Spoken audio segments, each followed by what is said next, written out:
अस्सलाम वालेकुम रहमतुल्लाहि व बरकातहू। आप सभी का मैं अपने यूट्यूब चैनल पर इस्तकबाल करती हूँ। आज हम बात करेंगे एक ऐसे रमज़ान की जो न सिर्फ़ इबादत का महीना है, बल्कि एक तरह से अपने नफ्स पर काबू पाने का, अपने रब के करीब होने का और अपने नबी सल्लल्लाहु अलैहि वसल्लम की सुन्नत को अपनाने का ज़रिया भी है। जी हाँ, आज हम बात करेंगे हमारे प्यारे नबी का रमज़ान, यानी हमारे नबी रमज़ान के महीने कैसे गुजारते थे और उन्होंने हमें किस तरह से इस महीने को गुजारने का तरीका बताया। लेकिन आज हम किस तरीके से इस रमज़ान को गुजार रहे हैं? आज हम इस मुक़द्दस महीने को नबी सल्लल्लाहु अलैहि वसल्लम की सीरत की रोशनी में देखने की कोशिश करेंगे। वो कैसे रोज़े रखते थे, उनकी इबादत कैसी थी, उनका इखलाक कैसा था और उन्होंने हमें क्या तालीम दी। मगर अफ़सोस कि आज हम इस महीने को कैसे गुजार रहे हैं। आइए इस सफ़र का आगाज़ करते हैं। पहले ये समझ लेते हैं कि रमज़ान का मकाम क्या है। कुरान में अल्लाह ताला फरमाते हैं, या अय्युहल्लज़ीना आमनू कुतिबा अलैकुमुस्सियामु कमा कुतिबा अलल्लज़ीना मिन क़ब्लिकुम लअल्लकुम तत्तकून। ऐ ईमान वालों, तुम पर रोज़े फ़र्ज़ किए गए जैसा तुमसे पहले वालों पर फ़र्ज़ किए गए थे, ताकि तुम तक़वा इख्तियार करो। यानी रमज़ान का मकसद सिर्फ भूख और प्यास का एहसास करना नहीं है, बल्कि तकवा हासिल करना है। तकवा यानी अल्लाह का खौफ और उसकी मोहब्बत। लेकिन क्या आज हम रमज़ान को सिर्फ रोज़ा रखने और इफ्तार पार्टी तक ही महदूद कर चुके हैं? हमारे नबी सल्लल्लाहु अलैहि वसल्लम आपने रमज़ान को कैसे गुजारा? उनकी ज़िंदगी में रमज़ान का क्या मकाम था? चलिए इस पर गौर करते हैं। नबी सल्लल्लाहु अलैहि वसल्लम आपका रोज़ा सिर्फ रोज़ा रखने तक ही महदूद नहीं था। उनकी ज़िंदगी का हर लम्हा इस महीने में इबादत, दुआ और खिदमत खल्क से भरा होता था।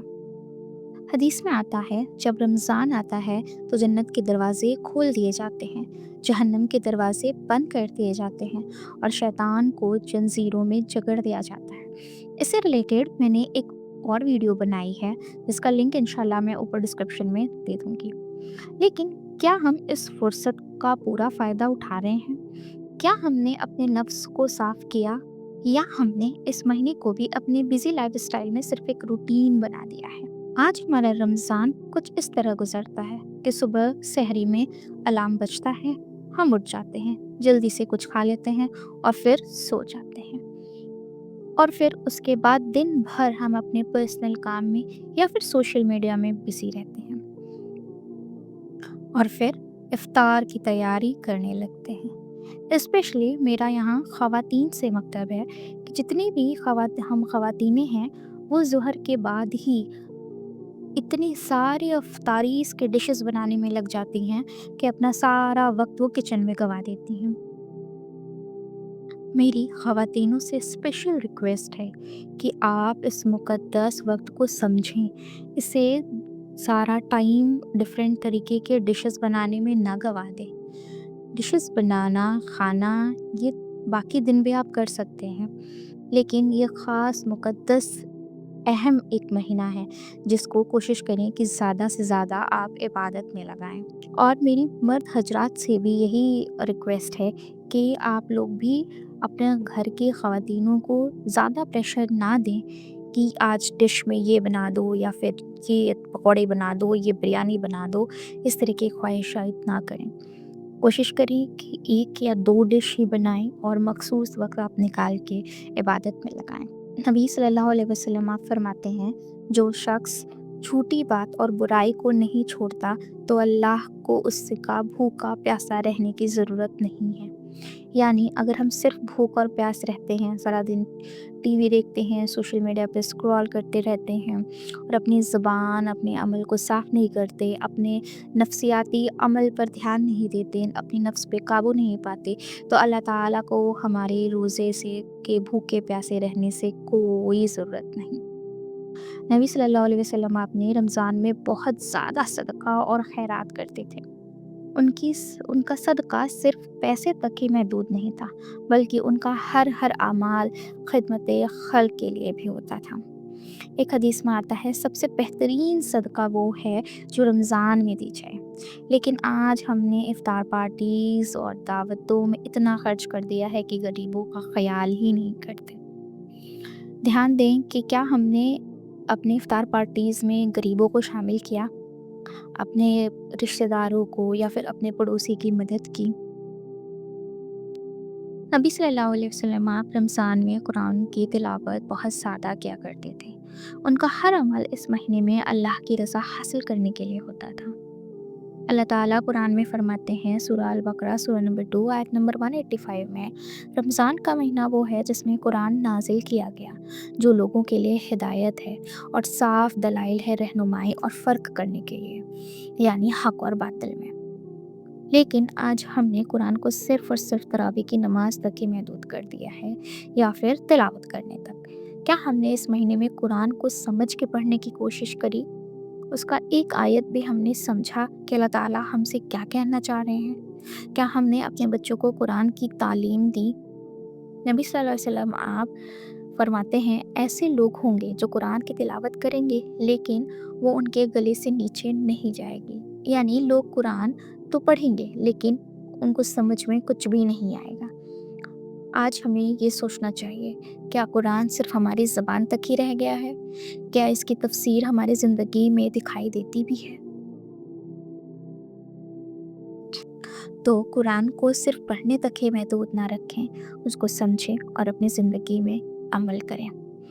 नबी सल्लल्लाहु अलैहि वसल्लम रमज़ान की रातों में तहज्जुद और तरावी को ख़ास तवज्जो देते थे।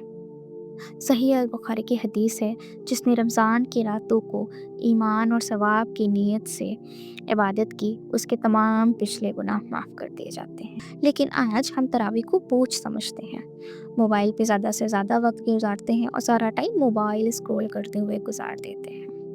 ऐसा क्यों? इसका एक रीज़न ये भी है कि हम इफ्तारी में ठूस-ठूस कर इतने ज़्यादा तरीके के पकवान और फिटर्स खा लेते हैं कि हमारे बॉडी में सुस्ती हो जाती है। और इतनी सुस्ती हो जाती है कि हम सारा दिन लेट के और नींद में डूबे हुए निकाल देते हैं। क्या यही हमारी हालत नहीं है? इस पे गौर करें। रसूलुल्लाह सल्लल्लाहु अलैहि वसल्लम की ज़िंदगी का एक अहम पहलू इत्तिकाफ़ भी था। आप नबी सल्लल्लाहु अलैहि वसल्लम हर रमज़ान के आखिरी 10 दिन मस्जिद में गुजारते थे। आपने अपने ज़िंदगी के आखिरी साल में 20 दिन का इत्तिकाफ़ किया था। लेकिन आज के ज़माने में हम अपनी लाइफ़स्टाइल और सोशल मीडियाज़ पे इतने ज़्यादा बिज़ी हैं कि हमें इत्तिकाफ़ करने का वक्त ही नहीं है। तो इस रमज़ान ये अहद करें कि अपने फ़ोन्स और सोशल मीडिया से दूर रहें। एटलीस्ट रमज़ान की आखिरी 10 रातें अपने आप को दुनिया के शोर-गुल से अलग करके सिर्फ़ और सिर्फ़ अल्लाह के साथ वक्त गुजारें। हदीस में आता है, जो शख्स अल्लाह के लिए इखलास के साथ तन्हाई इख्तियार करता है, अल्लाह उसकी तरफ अपनी रहमत का दरवाज़ा खोल देता है। हम सभी बिज़ी हैं, काम, बिज़नेस, फैमिली और सोशल लाइफ के दौर में हमने रमज़ान में भी वक्त निकालना मुश्किल लगता है। लेकिन क्या हमने कभी ये सोचा कि आप नबी सल्लल्लाहु अलैहि वसल्लम के पास अपने ज़िंदगी के कितने सारे मसाइल थे, लेकिन उसके बावजूद भी उन्होंने रमज़ान को अपनी ज़िंदगी का सबसे अहम हिस्सा बनाया था। हम अपनी बिज़ी लाइफ में रमज़ान को उसकी असली रूह के साथ गुजार सकते हैं, छोटी छोटी कोशिशों से। जैसे सुबह सहरी के बाद एटलीस्ट ये अहद करें कि हम 10 मिनट या फिर एक रुको या फिर एक आयत ही कुरान का तर्जुमे के साथ पढ़ें, उसको समझें और उसको अपने अमल में लाएं। दूसरा, दिन में कम से कम एटलीस्ट एक गरीब की मदद ज़रूर करें।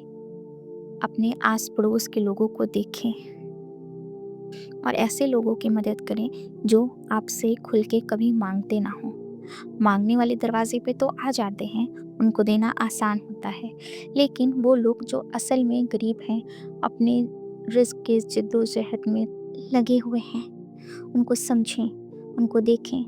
उनके घर आप राशन भिजवा दें या फिर कुछ फ्रूट्स भिजवा दें या फिर उनको दबे हाथ कुछ अमाउंट दे दें। हो सकता है वो आपसे ले भी नहीं, लेकिन उनको प्यार से इसरार करके आप दीजिए उन्हें। इफ्तार के वक्त एक साथ घर वालों के साथ बैठें, दुआएं करें और कोशिश करें कि 1 मील पॉट ही बनवाएं, ताकि घर की ख़वातीन भी फ्री हों और ज़्यादा से ज़्यादा इबादत कर सकें। और रात को तरावी की नमाज अहम है, इसको अपनी ज़िंदगी में ज़रूर शामिल करें। یہ چھوٹی چھوٹی کوششیں انشاءاللہ ہمیں ایک نبی کے رمضان کی طرف لے جا سکتی ہیں۔ ہم سبھی کو اپنے نبی صلی اللہ علیہ وسلم آپ کی سنت کو اپنانے کی کوشش کرنی چاہیے۔ رمضان صرف بھوک اور پیاس کا مہینہ نہیں ہے بلکہ اپنے نفس کو صاف کرنے، اپنے رب کے قریب ہونے اور اپنے بھائیوں کی مدد کرنے کا مہینہ ہے۔ آخر میں ایک دعا کے ساتھ میں اپنی بات کو ختم کروں گی۔ اللہم بلغنا رمضان، یعنی یا اللہ ہمیں رمضان تک پہنچا دے۔ اگر آپ کو یہ ویڈیو پسند آئی ہو تو اسے لائک کریں، شیئر کریں اور میرے چینل کو سبسکرائب کریں۔ اپنے خیالات ہمیں کمنٹس میں ضرور شیئر کریں۔ جزاک اللہ خیر۔ السلام علیکم ورحمۃ اللہ وبرکاتہ۔